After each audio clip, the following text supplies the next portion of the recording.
Welcome back, everyone. Hope you're doing amazing. We're continuing the Roman Civil War. Of course, where we left off is pretty much everyone went either they killed themselves or they went to Iberia.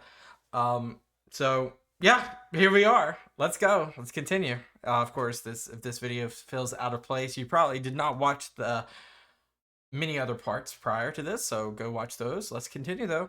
At the life of his greatest enemy. That's Cato. Caesar was extremely frustrated by Cato's suicide, apparently saying, "Cato, I begrudge thee thy death, for thou didst begrudge me the preservation of thy life."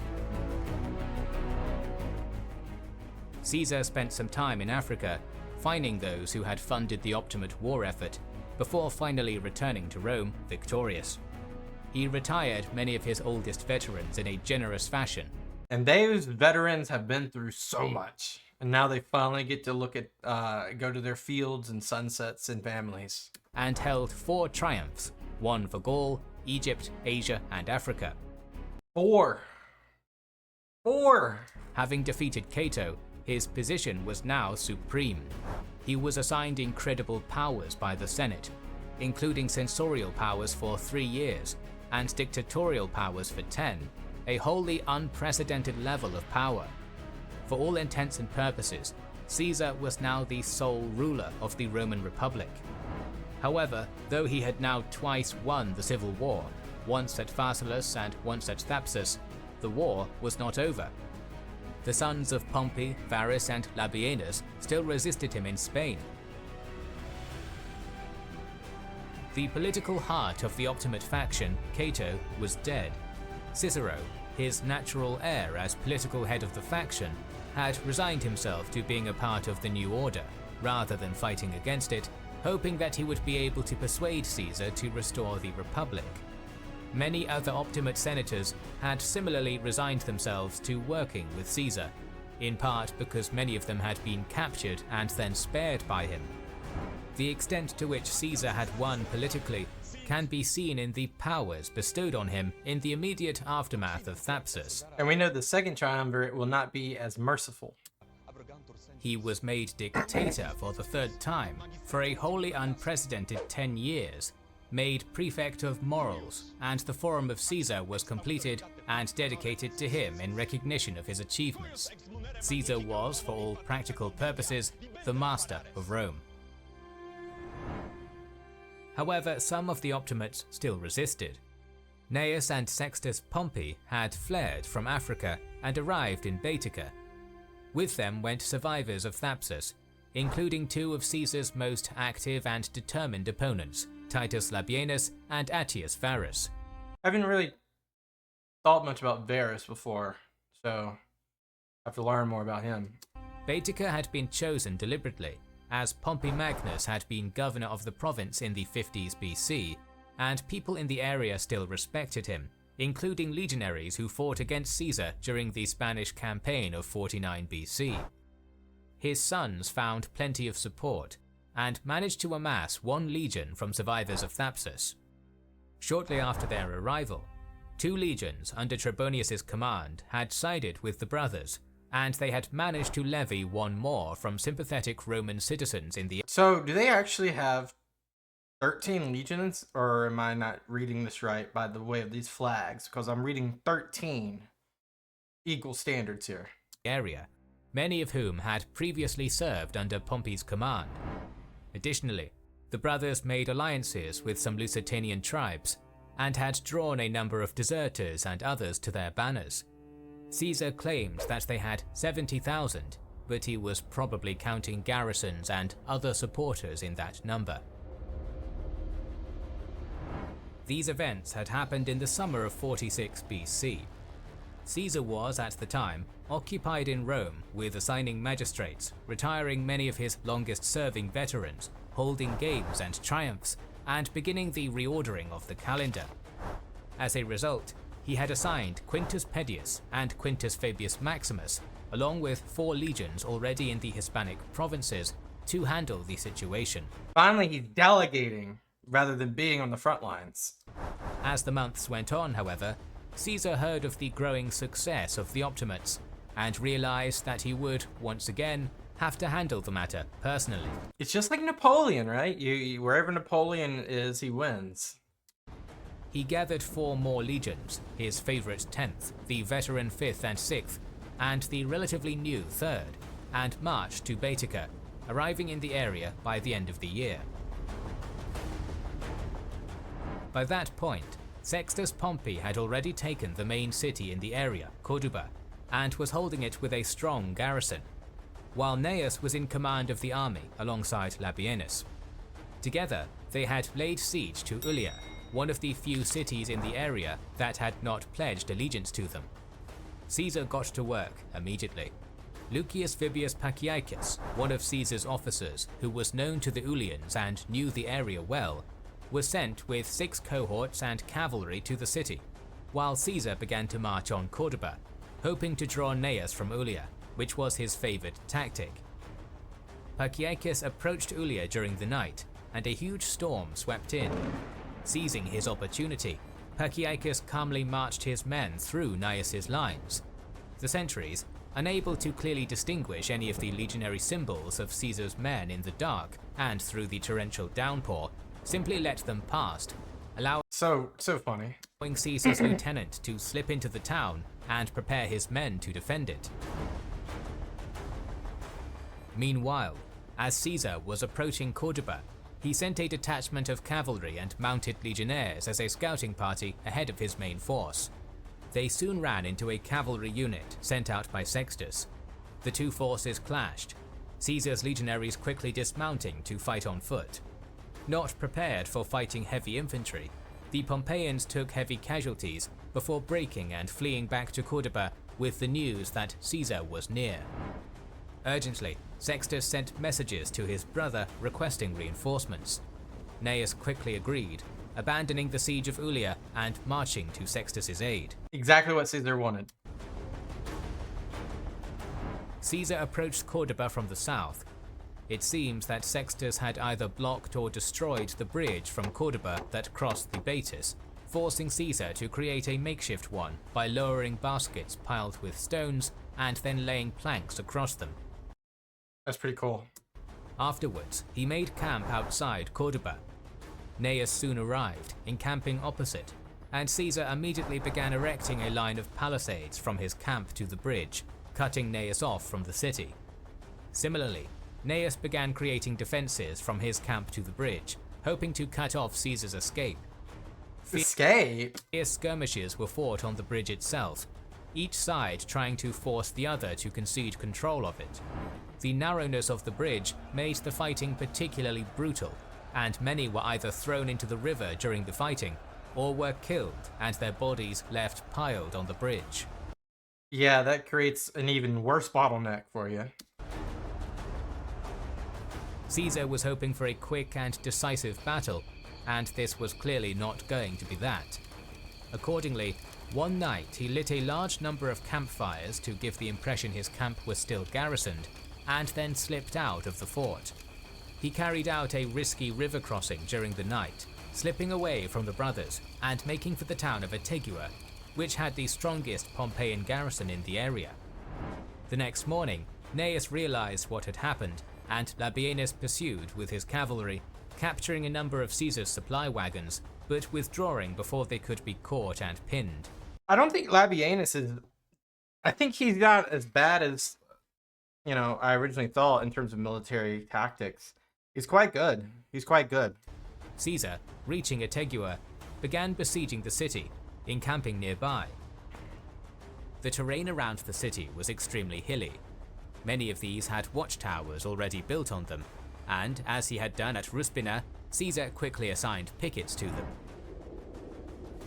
Whoa. When Gnaeus and Labienus approached, they Foggy. did so under heavy fog, and using it, they were able to surround and slaughter a number of Caesar's pickets, with only some horsemen escaping to give Caesar news of their approach.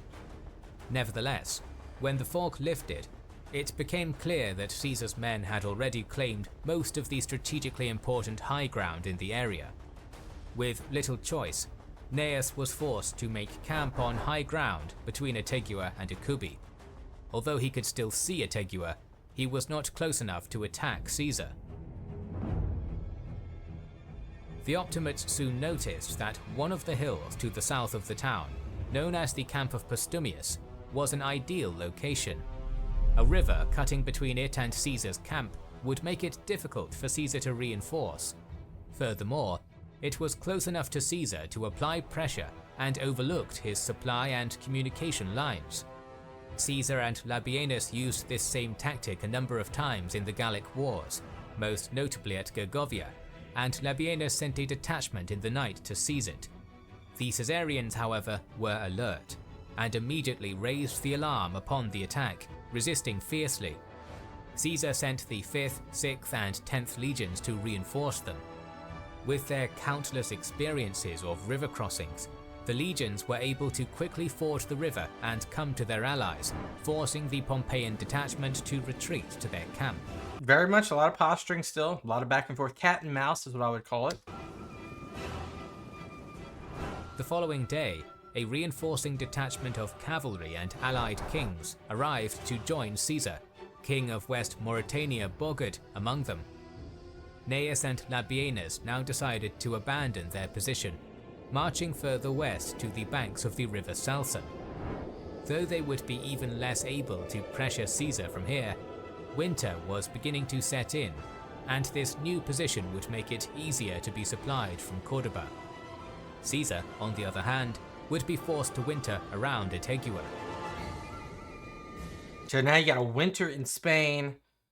Oh, that's dreadful. A stalemate emerged as Gnaeus and Labienus fortified their camp along the Salsum, while Caesar simultaneously harassed supplies being sent to them from Cordoba and carried out several unsuccessful attacks on Etegua. This situation greatly benefited the Pompeians. With the locals on their side, it was in their best interests to stall Caesar as long as possible and hope to drain his supplies throughout the winter. Caesar, usually known for his clemency, was notably unmerciful during this period. I wonder why that is. As several prisoners were executed and captured couriers from Cordoba had their hands cut off. Wow. Gnaeus and Labienus kept Caesar under pressure, attacking his pickets, surrounding and killing many. I mean, but if you think about it, it's like a disease in his opinion, in his mind probably. It started off with Pompey, and then it was Africa, after Egypt, and now it's Spain. He's declared dictator for 10 years already. He's had his triumphs. He had his time in the sun in Rome already. He just wants to get back. He doesn't want to deal with this anymore. So he's just going to cut it off. He's going to maybe not decapitate. Yeah, decapitate. He's going to decapitate his enemies. Labienus kept Caesar under pressure, attacking his pickets, surrounding and killing many, forcing Caesar to send more men to dissuade any other attacks. They also continuously attacked Caesar's cavalry that ventured out to scout and forage. Once again, Caesar had his back against the wall. In early 45 BC, because you see where he's camped, you can't forget that there's a garrison in Antuga. The pro-Caesarian faction in Etegua sent envoys to Caesar, offering to surrender if he agreed to remove the Pompeian garrison and not garrison the city himself. Caesar refused, and the envoys returned to Etegua. The Pompeian garrison soon found out about this and rounded up the men responsible, murdering them. This would prove to be a disastrous decision for the Pompeians. Probably. Neither Gnaeus nor Labienus had ordered this massacre. They were outraged, as this could have cost them the support of the people. Looking to salvage what they could from the situation, they snuck a messenger into Etegua, telling the garrison to sally out that night and force a way through Caesar's lines to their camp. The plan went into effect that night, the garrison rushing out and trying to fight through Caesar's lines. Caesar's men, however, easily beat them back. Yeah, maybe not the greatest. I don't know. It could have worked, but I think Gnaeus and Labienus were too far away. Gnaeus and Labienus kept their men in battle formation across the river Salsum. In reality, it seems that neither particularly wanted to help the garrison, as following the massacre, Gnaeus and Labienus were not willing to risk their men's lives in order to save them. Because they don't have a lot of cards to play anymore. They're going to be very conservative in this regard. Optimates retreated the following night, abandoning Ategua. Soon after, envoys from both the garrison and townsfolk came to Caesar offering their surrender. Caesar accepted, taking the city on the 19th of February. And you know they're going to garrison it, obviously. Following this action, both sides began focusing on gaining popular support for their cause. Caesar sent messengers to other towns in the area, like Ursau and Ucubi, telling them of the massacre of the Ateguans. Support for the Pompeians began to waver, some deserting to Caesar, and the Pompeians were forced to take more drastic actions, executing the political leaders of the pro-Caesarian factions in these cities. It was now Caesar's turn to apply pressure. He first moved his camp near Gnaeus' on the river Selsum, beginning to fortify the area. Gnaeus attacked quickly, however, throwing the men working on Caesar's defences into disarray.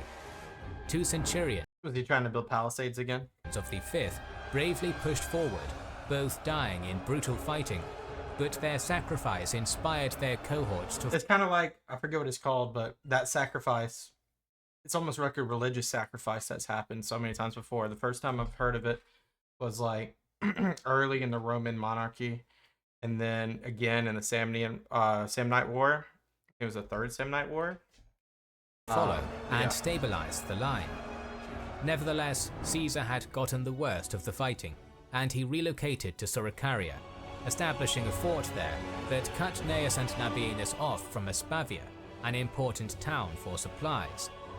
Gnaeus gave chase, keeping his men on the high ground, but some clever maneuvering and prediction from Caesar led Gnaeus' men to being caught out of position and taking heavy casualties. Both sides had now had some minor successes, but neither was close to a decisive victory.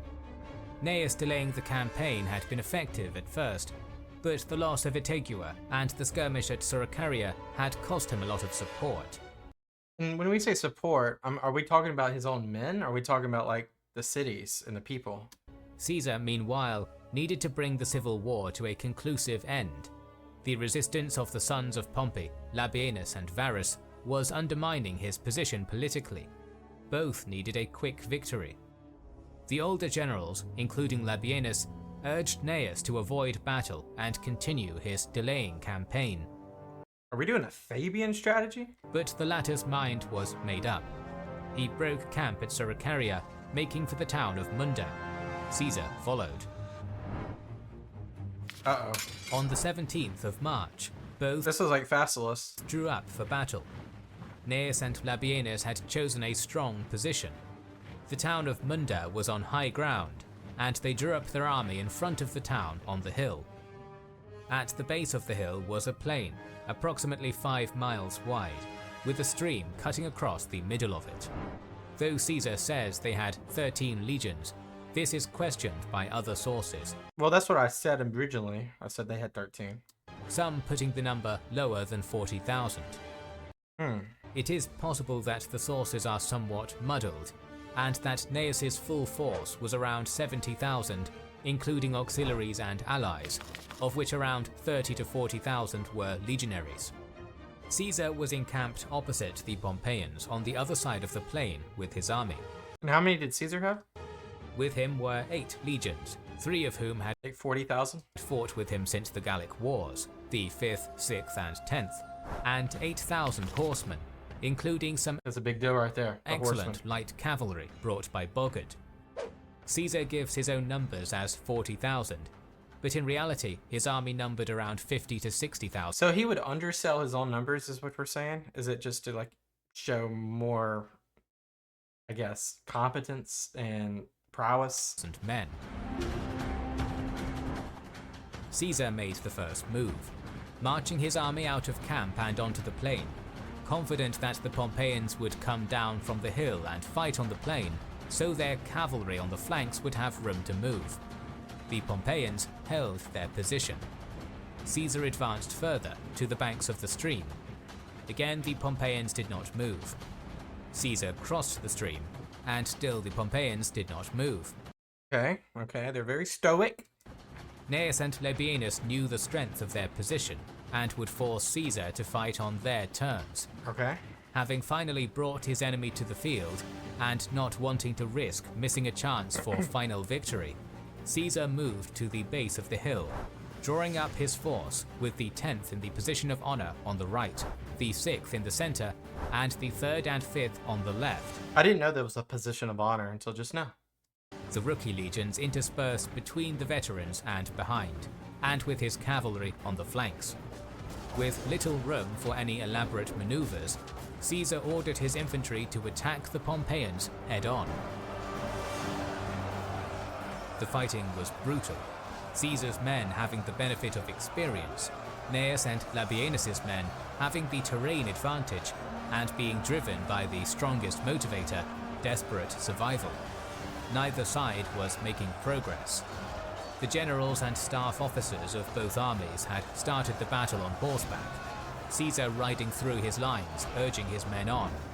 As the brutal fighting continued, Caesar grabbed a shield from one of his soldiers, saying to the other officers, "This will be the end of my life and your military service," and pushed his way through to the front lines. Did he really think that? Almost immediately taking a hail of javelins on his shield. His other officers and legates also quickly dismounted and joined him, fighting alongside him. Gnaeus, Really? Marcus Agrippa might have been here. Labienus and Varus had also dismounted and were fighting amongst their own men in the carnage. It was some of the most brutal fighting seen in the Civil War. Despite being reduced in numbers due to years of campaigning, the 10th Legion, one of Caesar's favorite and most experienced legions, finally managed to turn the tide of battle, pushing the Pompeian left hard. Gnaeus was forced to move a legion from his right to reinforce that But that's just gonna imbalance the right now. wing, and as soon as he did, Caesar's cavalry fell upon the now weakened right Dang. flank. The Pompeians started giving ground, being pushed back to the walls of Munda, where they finally broke into a general rout, some making it into the town of Munda, others scattering in all directions. 30,000 Pompeians lay dead on the battlefield, Caesar having lost 1,000. Among the Pompeian dead were Varus and Caesar's one-time friend, ally and right-hand man, Labienus. Wow, what a journey Labienus has been on. Their heads were brought to Caesar after the battle, and Caesar ordered their bodies be found, and then had them buried with honors where they had died. According to Appian, Caesar would later say that he had often fought for victory, but that on this occasion he fought for his life. I mean, yeah. Despite this decisive victory, the campaign was still not over. Because Gnaeus is still alive. Gnaeus had escaped the Gnaeus. battle and fled to Carteia with what survivors he could gather, and many more were either preparing to defend the town of Munda or retreating to Corduba. Caesar's men blockaded the men in Munda But the writing's on the wall, come on. in a gruesome fashion. The bodies of the dead Pompeians were used to create a palisade, and spears with heads of the dead were put along with it. Dang. Meanwhile, messengers reached Sextus in Corduba with news of his brother's defeat, and after gathering a bodyguard, he slipped out of the city at night, leaving a detachment under Fabius Maximus to keep the survivors in Munda surrounded. Caesar soon arrived at Corduba. It had since been reinforced by some who had escaped Munda, but with the help of the pro-Caesarian faction in the city, Caesar quickly stormed and took the city. 22,000 Pompeian soldiers and sympathizers dying in the fighting. Wow. We don't really have a battle card for that, but that's still just part of it. In Carteia, the pro-Caesarian faction there detained Gnaeus and sent envoys to Caesar, hoping to atone for previously having sided with the Pompeians. However, the pro-Pompeians rescued Gnaeus, killing the leaders of the Caesarian faction and fighting to take the gates of the city. Dang. Gnaeus was injured during the fighting, but was able to escape the town with 20 ships before Caesar could arrive. Dang. Didius, in command of the Caesarian fleet, heard of this and sent ships to give chase, stationing men along the coast to watch for Gnaeus making any landing. Having left in such a hurry, Gnaeus did not have time to stock up on water or food, and was forced to make land to try and resupply. Didius's men quickly found him and captured most of his ships, burning the rest. Gnaeus once again managed to escape with what few men he could. He and his companions were continually hounded as they fled, Gnaeus being wounded in the shoulder and leg during one of these skirmishes. Having been on the run for weeks, and now having to be carried on a litter, Gnaeus arrived at Lauro with probably less than 1,000 men. A Lusitanian betrayed him, telling his position to the Caesarians. That's insane. That's what we'll stop though today. We really wanted to just mainly watch the Battle of Munda in this episode, but Gnaeus is still alive so far. Sextus is still alive, and that's it. That's it. I think that's it. I don't think there's anyone else, at least for now. We'll probably have 1 or 2 more episodes of this documentary of how Caesar won the Roman Civil War. As always, I do appreciate you guys watching alongside with me. Leave me some video suggestions down below. I'll catch you guys next time. Peace out, and bye-bye.